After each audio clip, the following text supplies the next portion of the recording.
Good evening, YouTube. So today we are finally going to get around to working on installing these LED light bars. They're 7-inch LED light bars sent over by our good friends at Auxbeam. So go on over and check out their store. Check out the review that I did on their light bars. So I've had these sitting around for quite some time now, and I think it's time to finally install them and do something with them. Get them off of my shelf.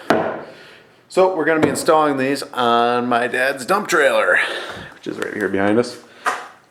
It's a cross country. It's always been an issue backing up in the dark. I mean, it's a trailer, so some people have issues backing them up in the day too. The plan is to put one on either side, somewhere right in there, so you can still get to this pin okay. And that way when you go to back up, boom, lights come on. You can see. I want to build some, I want to kind of box them in.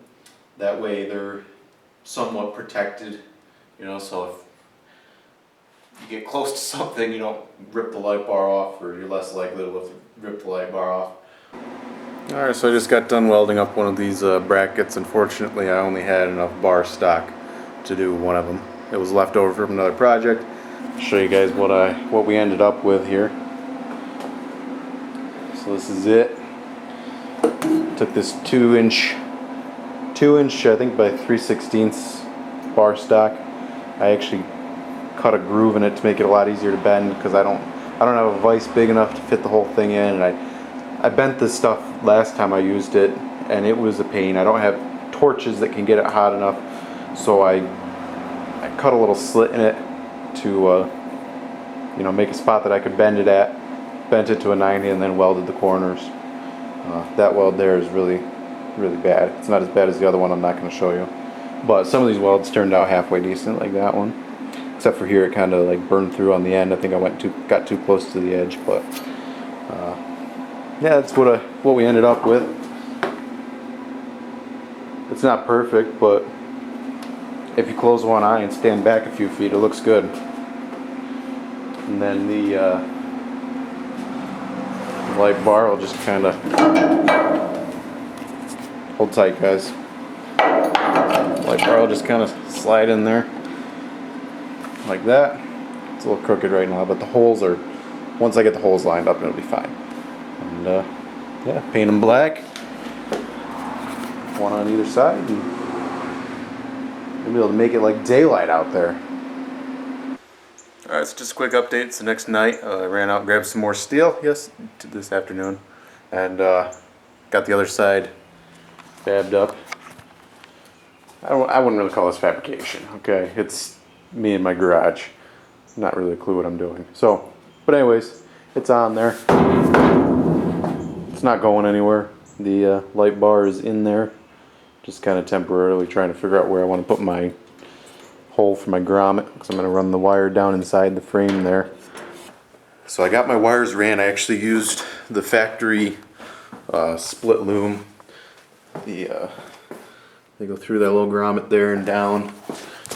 I wrapped them in tape just to help protect them, make them look a little neater. I'm not really a fan of how that's run, but it shouldn't get pinched by anything. It should be fine. It goes into the factory loom. Alright, so I have them grounded out over here. You can see that blue spot. I used my grinder to clean the paint and rust off of a section of that, and self-tapping screw. And then I just sealed it up with some nail polish.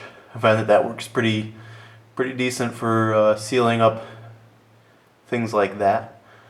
And then I have a red wire that runs all the way up. One way that I like to look at wiring, you know, if I'm struggling to figure it out, is if you think about it like plumbing. You know, with a plumbing system, you have a send, which is, you know, your source, your water coming from the street. That's your pressure. Comes into a sink. It has to have somewhere to go. If it doesn't have somewhere to go, it's not working right. So, you know, you have your supply line, which you think of as your 12-volt positive, and then your drain, which you think of as your ground.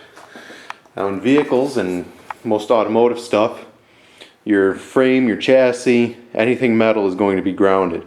So in your engine bay, the case of your alternator is your ground. You'll have a wire attaching your engine to the frame, and your battery to the frame. So most of the time in automotive stuff, all you ever have to run is a positive and find some form of metal to ground your device to, which is what I did here. There is a ground wire that comes in your plug from your car, comes in, and somewhere here, oh, it's underneath the dump trailer here, they have it tied to the frame. So all we had to do was run our positive, which is this wire here. If I touch that to my battery, you can see the lights come on and off. And I'm getting kind of complex with this one here because my dad wants to be able to run it off of the battery back here in the trailer. So if we're working on something and the car's not running, we can flip the lights on, run them off of the battery, and not worry about killing the vehicle battery. And actually, he's not making me do it all complex. It's my own thing. It's like, I want them to come on when you put the vehicle in reverse. So that's why I'm doing it complex. But I already got my switch right here. I went with this switch because it doesn't stick out very far, so it's not going to get caught on anything and ripped off very easily. It's also a waterproof switch. So I already got my switch mounted. The switch here has 4 terminals. It's a double pole switch, which isn't exactly what we need, but that was the only one that they had. And it'll work for what we're doing. I'm going to be using this relay here, which I had a hard time finding. Used to be Advanced Auto had these as like the cheapy ones, the $5 ones that you would buy. But it is a 5-pin relay. And I didn't realize that there's actually 2 different types of 5-pin relay. So I was going through my relay collection trying to find a 5-pin that I could use for this.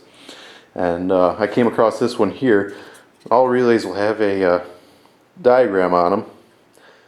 Basically the way that these work is there's a coil inside, and when you apply 12 volts across that coil, it creates an electromagnet which pulls in a set of contacts which closes a circuit and turns it on. If you look here, it's got all these different numbers, 86, 85, those are your coil terminals. Then 30 is your common, so that'd be like your feed in. And then this one here is a like a double pole, so you could send voltage to 2 different devices. I don't really know why they make one of these or why I bought this one. The one that we want, you can see 86 and 85, those are your coil terminals. Then you got 30, which is your common. And this relay here has 2 different sets of contacts. One of them is normally closed and one of them is normally open, which means when this relay is off, it has a set of contacts that are closed, and when you turn it on, that contact opens, and vice versa for the other one. The reason I want this relay here is because what I'm going to do is I'm going to have it so that the source coming from the vehicle or backup lights is going to feed into 87A. So when this relay is off, it basically bypasses this relay and it'll go straight from 87A to 30 into the backup lights. But if you flip that switch, it'll turn this on, and it'll also feed power from 87 to 30, turning on your backup lights, but it breaks the connection between the vehicle and the backup lights. That way, if the vehicle's sitting parked and you flip that on, it's not going to send power back into the vehicle and turn on the vehicle's backup lights. This will also separate the two systems a little bit better. So that's why I needed this relay here, and that's what I'm going to do with it. So I need to run a wire from my plug. And I was looking online, and there's like a million different ways that these can be wired, different wiring diagrams that I found for them. But in most of them, the center pin said backup lights. And that is the only pin on this connector that isn't used. So I'm going to run a wire through this loom, connect it to that center pin, and then once my dad brings his Durango down, we can wire up the other end on the vehicle, and that'll send power through. Alright guys, so I'm almost done installing these aux beam light bars on this trailer. All I have left to do is tie in this last wire to the plug, like I talked about earlier. I just wanted to give you a demonstration before I put that all together, how this all works. Come over to this side. So here you can see how I've got the relay mounted. So here's my power coming from this battery, comes over to this terminal here. That's where I tapped off. You can see my fuse. I got a 10 amp fuse in there. That sends power up to this terminal here, which I believe is 87. So power comes into 87. I actually have two wires in there. One comes down to this switch. The other wire comes up to the positive side of the coil. I have a ground that grounds out back here on the motor, because this whole case on the motor is also grounded. So that's where I get my ground. And then when I flip the switch on, it sends positive 12 volts to this coil, which turns it on. And you can see this red wire here, which comes out of terminal 30. That goes to my lights. So right now the relay is off, which means that 87A and 30 are connected. 87A is the wire that goes up to my trailer plug. It really should be a different color than black because that's kind of ground, but I didn't have enough red left over to use red. So when the vehicle is hooked up and the vehicle is put in reverse, it'll send 12 volts to this wire here, which will go through that relay to the lights. So you can see I'll hook it up here. You can see the lights come on and off. The relay is not clicking. And then if I come over here and flip this switch, you can hear the relay click on and the lights come on. Like I said, the reason I wanted to do it this way is because now if you take this wire here, let's hook to terminal 87A, there shouldn't be any power on that, so we'll ground it out somewhere. There's no sparks flying. The lights are still on, so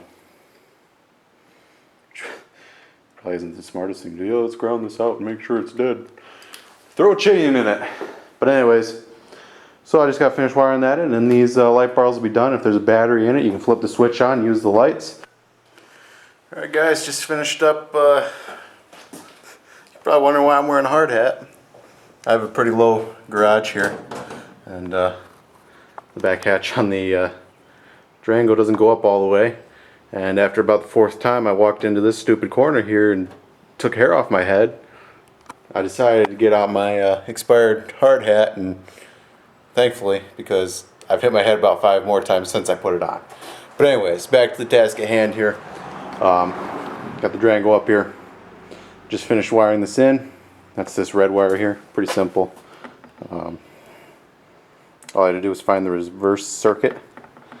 And you want to make sure that when you're looking for, especially with the incandescent filament type bulbs, you want to make sure that you have a good ground and you're looking for positive, and you're not like, you know, because you can read through a filament and it really screws everything up. So I used this power outlet here for my ground, and I found the positive line for the reverse lights here, and went ahead and spliced into that with this red wire. Ran it down into my plug. So now that middle one there, when you put it in reverse, that middle prong there gets power. And yeah, so let's test it out, make sure everything works okay.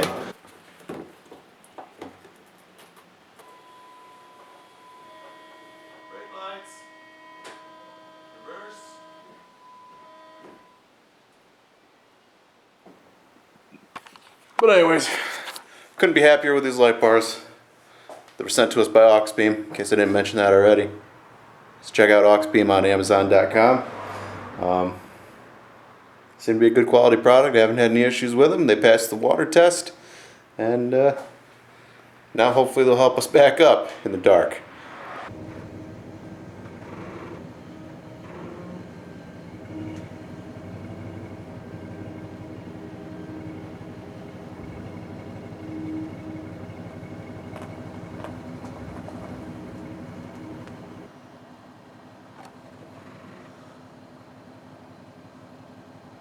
Pretty bright.